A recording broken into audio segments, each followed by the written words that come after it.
अर्पिता, तुम्हें देखते ही पहली नजर में मुझे तुमसे प्यार हो गया है, परंतु अगर मैं तुम्हें पसंद नहीं हूँ तो मैं उस प्यार को अपने दिल में ही रखूंगा, क्योंकि मैं जिसे प्यार करता हूँ उसे हमेशा के लिए खुश देखना चाहता हूँ। अगर तुम्हें मेरा प्यार स्वीकार हो तो मैं तुम्हें पूरे जीवन अपनी पलकों पर बिठा कर रखूंगा। कहानी को अंत तक पूरा सुने। दोस्तों नमस्कार, एक पारिवारिक और दिल को छू लेने वाली कहानी, जीवन साथी। अर्पिता आज सुबह से ही काम में व्यस्त थी। घर की सारी जिम्मेदारी संभालते संभालते जैसे वह बूढ़ी हो गई थी। काम निपटाकर वह सिलाई मशीन पर बैठी ही थी कि तभी फोन की घंटी बजी। स्क्रीन पर देखा तो नंबर अनजान था। उसने फोन उठाया तो उधर से एक सुरीली आवाज आई, हेलो अर्पिता। इधर से भी जवाब दिया, हाँ मैं अर्पिता बोल रही हूँ। उधर से फिर आवाज आई, पहचाना? अर्पिता ने कहा, आवाज तो जानी पहचानी लग रही है पर पहचान नहीं पा रही हूँ। तब उधर से उत्तर मिला, अरे मैं बोल रही हूँ अर्चना, तुम्हारी सहेली। अब पहचाना? अर्जु तुम, इतने सालों बाद तुम्हें मेरी याद आई? अर्पिता की आंखें छलक आई। अर्चना ने कहा, तुम्हें कैसे भूल सकती हूँ, तुम तो मेरे दिल में हो। ऐसा एक भी दिन नहीं गया जिस दिन तुम्हें याद न किया हो। एक बात सुन, हम जल्दी ही मिलने वाले हैं। यही खुशखबरी देने के लिए तुम्हें फोन किया था। अपने कॉलेज में रियूनियन है, अपने बैच के सभी लड़के और लड़कियां इकट्ठा हो रहे हैं, तुम आओगी ना? इधर से अर्पिता ने कहा, देखती हूँ यार, घर में मम्मी जी से पूछकर शाम को तुम्हें बताती हूँ। अर्चना ने फोन पर कहा, ठीक है, आने की कोशिश करना, फोन करना भूलना मत। अर्पिता मशीन की सुई में धागा डालते डालते कॉलेज के दिनों में पहुंच गई। 1 से 12वीं तक वह एक ही स्कूल में पढ़ी थी। जब वह 11वीं में पहुंची तो एक नया लड़का उसकी क्लास में आया। बहुत ही हैंडसम लुकिंग और स्मार्ट, किसी फिल्म के हीरो से कम नहीं था। पहले ही दिन से लगभग सभी लड़कियां उसकी दीवानी हो गई थी। उनमें अर्पिता भी थी। वह जितना खूबसूरत था उतना ही प्यारा उसका नाम भी था, कार्तिक, जो सुनते ही मन को भा जाए। सभी लड़कियां अपने मन की बात एक दूसरे से करती, पर अर्पिता ने अपने मन की बात अपने मन में ही दफन कर ली थी, क्योंकि उसके घर वाले रूढ़िवादी और सख्त थे। अगर उसने कभी भूल से किसी लड़के की नोटबुक ली हो या किसी लड़के को अपनी नोटबुक दी हो और फिर घर वालों को पता चल गया हो तो उस दिन घर में बवाल ही हुआ था। इसलिए अर्पिता लड़कों से बातचीत की कौन कहे, उनकी ओर देखती तक नहीं थी।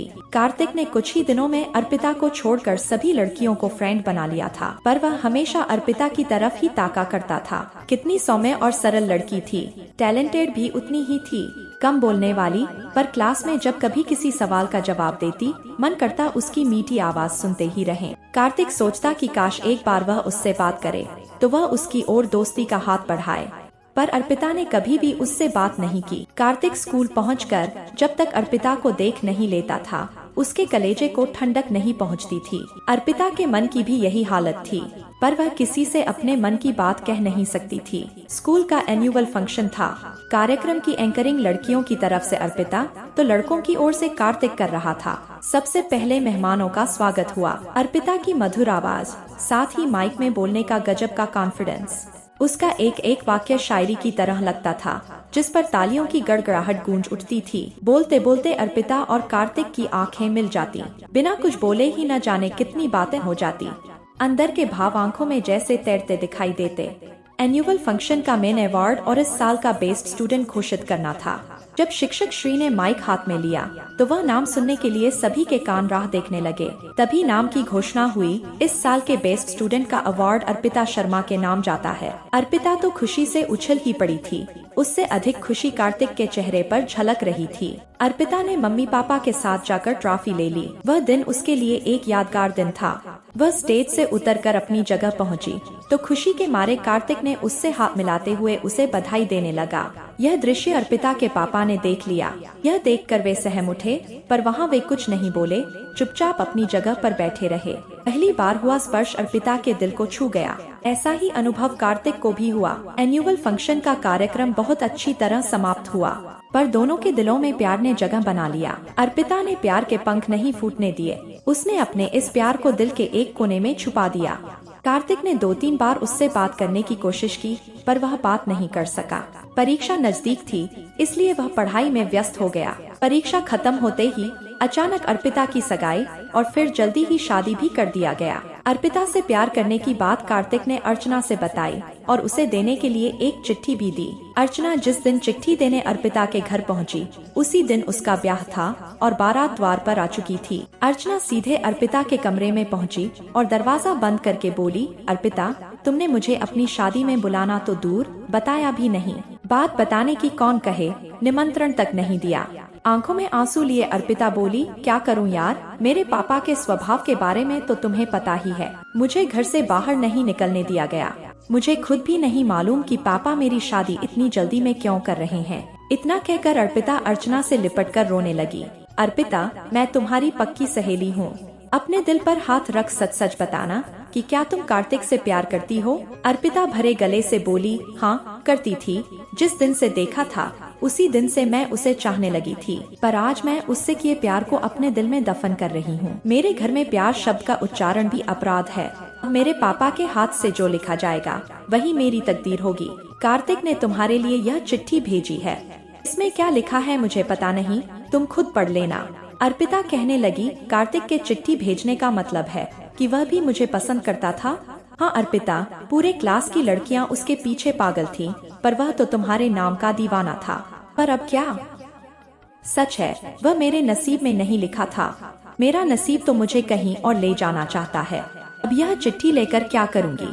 केवल अपना जी जलाऊंगी। ऐसा करना, तुम यह चिट्ठी उसे लौटा देना और उससे कह देना कि अर्पिता अब किसी और की अमानत है।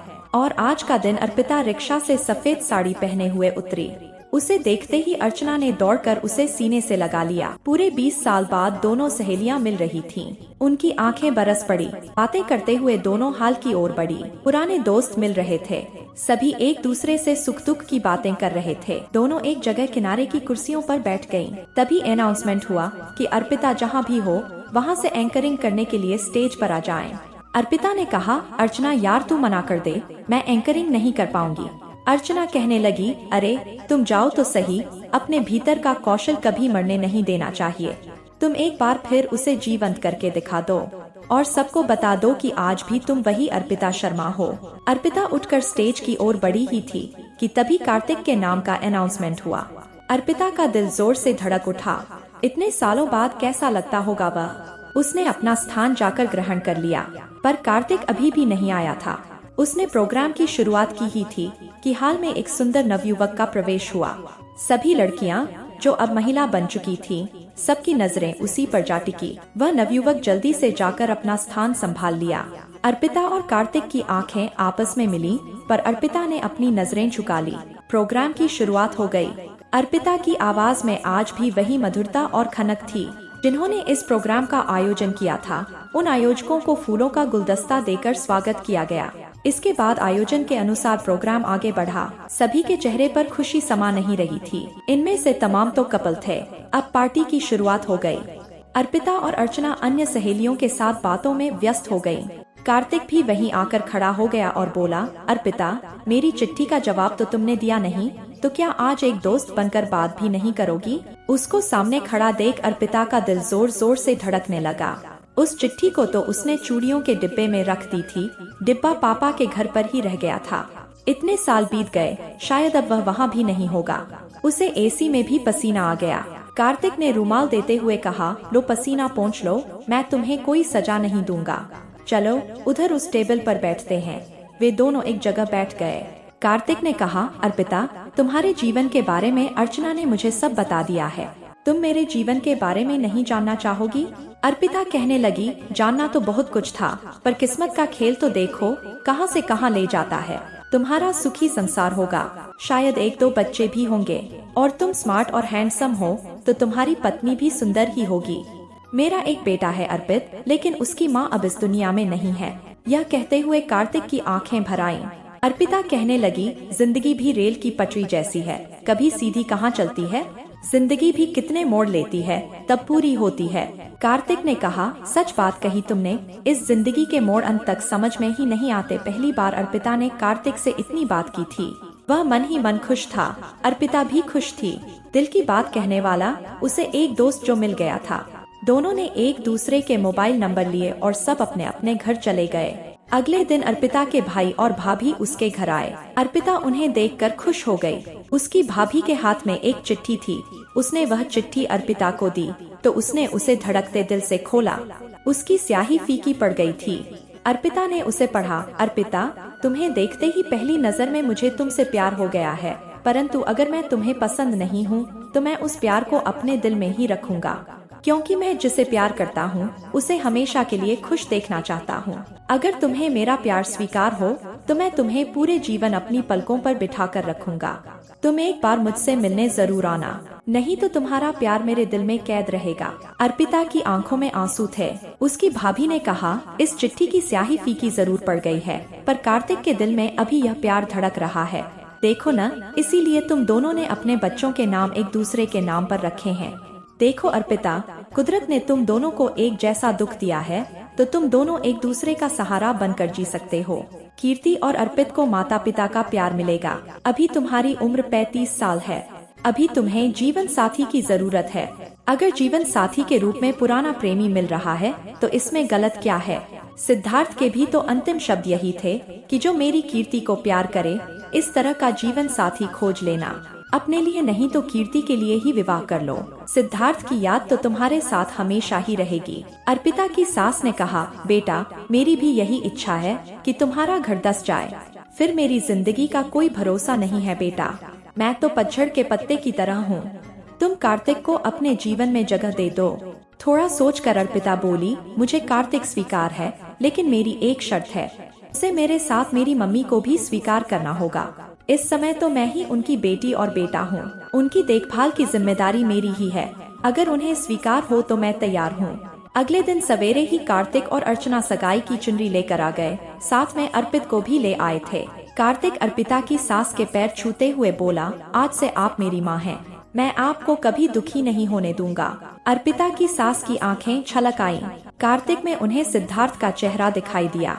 उन्होंने कार्तिक के सिर पर अपना हाथ फेरा तो उसने उनकी गोद में सिर रख दिया। बहुत दिनों बाद माँ का प्यार मिला था। कार्तिक और अर्पिता पुराने प्रेमी से आज एक दूसरे के जीवन साथी बन गए और सुखपूर्वक जीवन बिताने लगे। दोस्तों, कैसी लगी यह कहानी कमेंट में जरूर बताएं। यदि आप मेरे चैनल पर नए हैं तो चैनल को सब्सक्राइब जरूर करें। धन्यवाद।